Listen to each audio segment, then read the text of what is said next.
नमस्कार सर्वांना। आज आपण पाहणार आहोत इयत्ता 9वी विषय हिंदी एक चांदनी रात या कवितेवरील प्रश्नोत्तरे तसेच नंबर 2 बिल्ली का बिलगुडा या पाठावरील स्वाध्याय प्रश्नोत्तरे आज आपण या व्हिडिओमध्ये पाहणार आहोत। तुम्ही जर चॅनलवर नवीन असाल तर चॅनलला सबस्क्राइब करायला विसरू नका व बेल आयकॉनला देखील प्रेस करा, म्हणजे तुम्हाला नवीन व्हिडिओचे नोटिफिकेशन सर्वप्रथम मिळेल। सर्वप्रथम आपण पहिल्या कवितेचे प्रश्नोत्तरे पाहूया। कवितेचं नाव आहे चांदनी रात। त्यामध्ये पहिला प्रश्न काय आहे ते पाहूया। सूचना अनुसार कृतियाँ कीजिए। तारों के उदित और अस्त होने के बारे में कल्पना। पृथ्वी द्वारा मोती छितराया जाना, सूर्य द्वारा मोती का बटोर लिया जाना, मोतियों से संध्या का रूप छलकना, सूर्य का संध्या को मोतियां देना। इस तरह आप ये संजाल पूर्ण कर सकते हैं। आगे का प्रश्न देखते हैं कौन सा है। चांदनी रात की विशेषताएं लिखिए।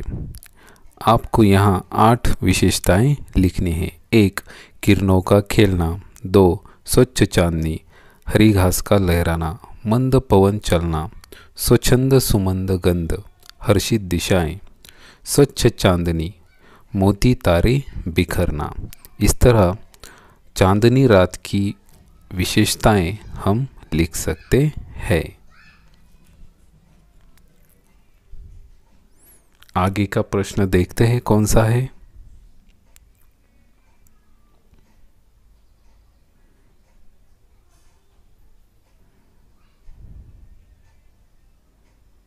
निम्नलिखित पंक्तियों का सरल अर्थ लिखिए।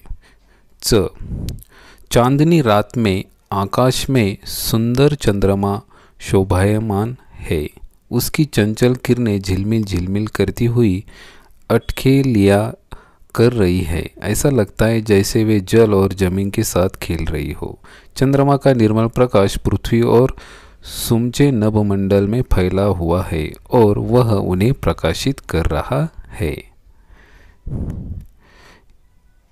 इस तरह इन 4-5 पंक्तियों का अर्थ हम लिख सकते हैं। और आगे की पंक्तियां हैं, क्या यही स्वच्छ और शांत और चुपचाप। इसमें लिख सकते हैं, कवि चंद्रमा के स्वच्छ प्रकाश में निखरी हुई रात का वर्णन करते हुए कहते हैं कि यह चांदनी गजब की निर्मल है और यह रात कितनी शांत है, कहीं किसी और का शोर नहीं है। सर्वत्र मुक्त रूप से मंद मंद सुगंध व्याप्त है। कोई भी दिशा ऐसी नहीं है जिस और आनंद का माहौल न हो, अर्थात सर्वत्र आनंद ही आनंद है। इस तरह इन पंक्तियों का सरल अर्थ हम लिख सकते हैं। आप भी ऐसे ही वर्णन कीजिए और लिखिए। आगे का प्रश्न देखते हैं कौन सा है।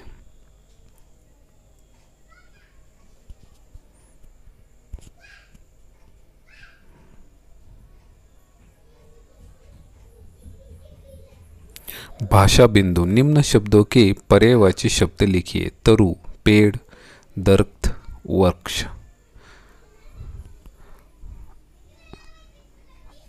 आगे का है वसुंधरा, पृथ्वी धरती मही। इस तरह पर्यायवाची शब्द लिखिए। नेक्स्ट चंद्र, शशि सोम इंदु। इस तरह चंद्र के पर्यायवाची शब्द हम लिख सकते हैं। नेक्स्ट है कृषक, उसके पर्यायवाची शब्द हैं किसान, खेतीहर, अन्नदाता। आगे का है उद्यान, उसके पर्यायवाची शब्द है बगीचा, वाटिका, चमन।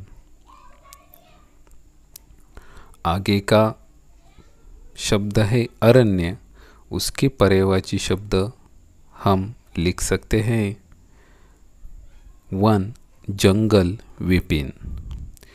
इस तरह इन शब्दों के पर्यायवाची शब्द हम लिख सकते हैं। आगे का प्रश्न देखते हैं कौन सा है। अब कविता के प्रश्न पूर्ण हो गए हैं।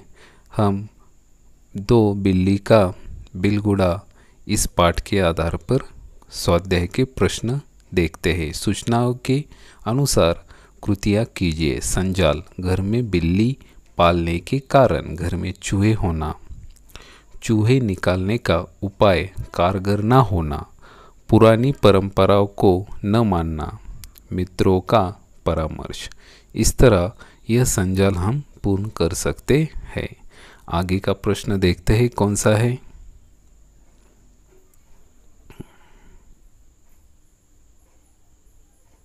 कहानी के प्रमुख पात्र। 1 चूहे, 2 बिल्ली, 3 नौकर अमरू और 4 थानेदार। यह कहानी के प्रमुख पात्र है। इस तरह आप लिख लीजिए। आगे का प्रश्न देखते हैं कौन सा है।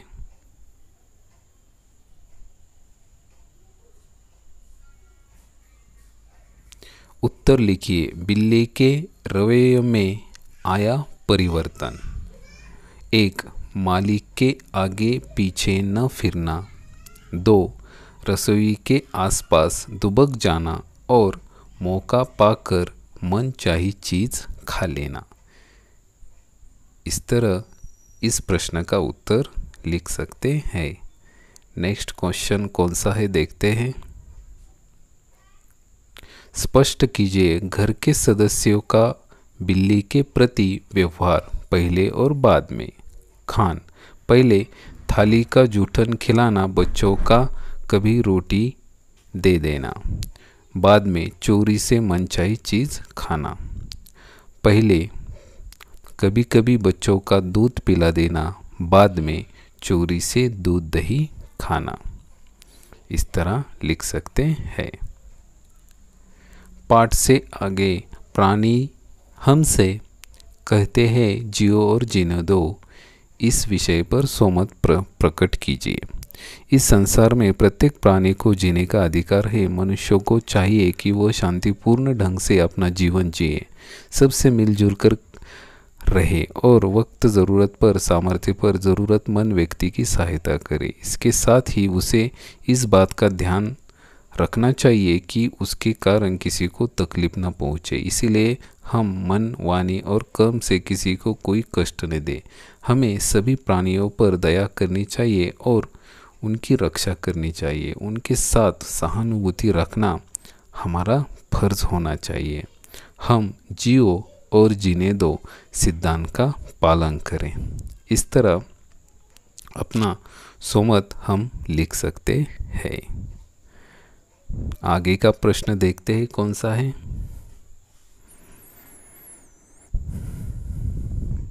शब्दकोश की सहायता से रेखांकित शब्दों के विलोम खोजिए तथा उसे नए वाक्य लिखिए।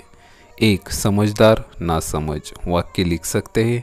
नंदन नासमझ लड़का है। 2 अल्पभाषी अतिभाषी, वाक्य लिख सकते हैं। मोहन अतिभाषी लड़का है। 3 पुरानी नई, वाक्य लिख सकते हैं। मदन ने नई साइकिल खरीदी है। 4 दुत्कार पुचकार, वाक्य लिख सकते हैं। दादाजी बच्चे को पुचकार रहे हैं। इथे पहा, तुम्हाला विरुद्धार्थी शब्द लिहून त्याचे वाक्य लिहायचे आहेत।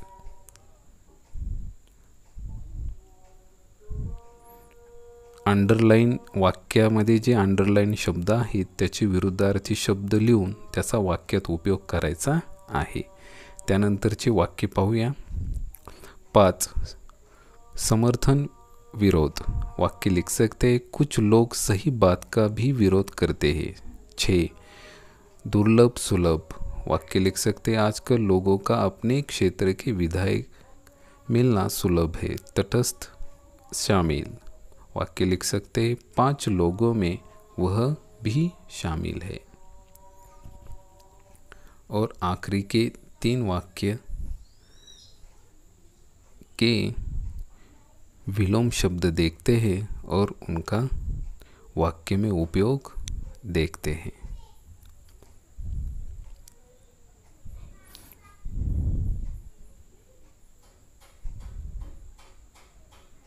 8वां वाक्य है, इस भौतिक जीवन में मनुष्य बहुत खुश है। भौतिक का विलोम शब्द है पारलौकिक। वाक्य लिख सकते हैं, कुछ लोगों को पारलौकिक फल की बहुत चिंता रहती है। 9, शुष्क हरा भरा, बगीचा हरा भरा है। अपव्यय सदुपयोग, समझदार व्यक्ति अपने पैसों का सदुपयोग करता है। इस तरह शब्दकोश की सहायता से रेखांकित शब्दों के विलोम खोजिए तथा उनके वाक्य हमने लिख लिए हैं। इस तरह आप भी लिख सकते हैं और अपना स्वाध्याय पूर्ण कीजिए। अगर आपको यह वीडियो अच्छी लगी हो तो चैनल सब्सक्राइब ज़रूर कीजिएगा और वीडियो को लाइक और शेयर कीजिएगा। खूब खूब आभार, धन्यवाद।